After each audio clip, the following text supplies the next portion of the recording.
companies.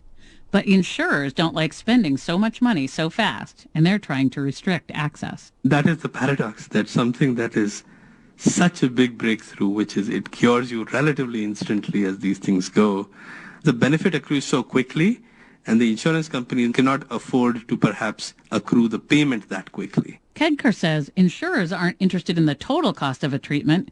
They're more interested in the monthly payment. The way the insurance company looks at it is a metric called per member per month. That means in an insurer's eyes, expensive treatments are better if they take longer, and that's not always good for patients. So Sovaldi's price tag was logical in relation to its predecessors, but the debate focused instead on the big number. Lakdawala of USC. Very few people have argued that the drug doesn't produce a lot of value. The optics of pricing became part of the problem because it lent itself to rhetoric like this is $1,000 a pill and so on and so forth. Which he says is unfortunate because a quick cure is clearly better for patients. Hypothetically, he says, I think it would have been even better if they'd sold one pill for $85,000. Imagine if you just took one pill and you're done.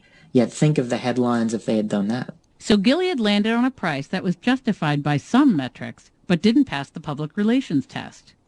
Now, just 2 years after it was launched, Sovaldi has at least 2 competitors. The price today, about half of what it was in 2014. Allison Kojak, NPR News, Washington.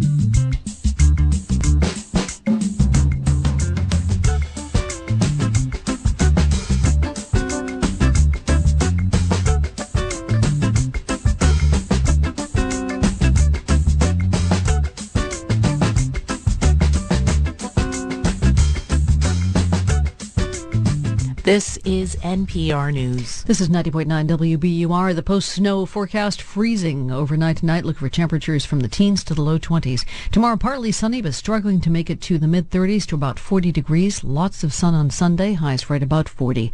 Eyeing a little more snowfall early next week. Snowfall amounts from today's storm, a few inches over Cape Cod, about 5 to 9 inches in the greater Boston area. Fall River had 8 inches, Framingham about 8.5, more than a foot across parts of Worcester County. Logan Airport says that about 24 inbound and outbound flights tonight are canceled through this evening, most to and from New York. It's 6:30. We're funded by you, our listeners, and by Dana-Farber Brigham and Women's Cancer Center, offering next-day appointments for newly diagnosed patients. Facing cancer is hard. Let's take the first step together. Call 877-DFCI-BWH or visit youhaveus.org.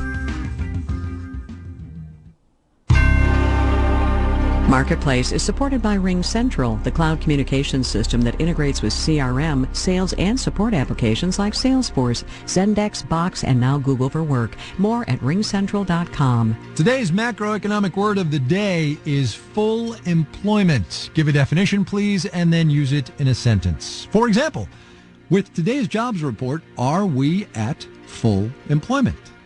From American Public Media, this is Marketplace. Marketplace is supported by MailChimp, offering MailChimp Pro, an enterprise-level email marketing platform with features like multivariate testing and advanced segmentation. MailChimp.com/pro.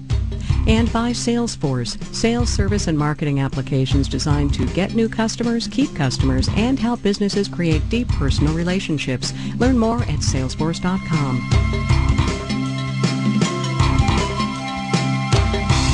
In Los Angeles, I'm Kai Rizdal, the 5th of February today, Friday, but not just any Friday, you know. Great, by the way, to have you with us, as always, everybody. This happens to be the third Friday after the conclusion of the reference week, which in labor market speak means it's Jobs Day.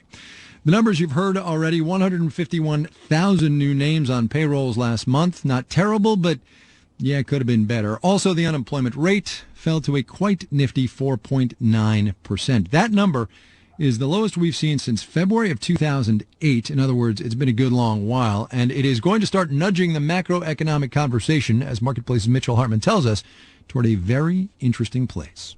Now, full employment does not mean that every single person who wants a job has one.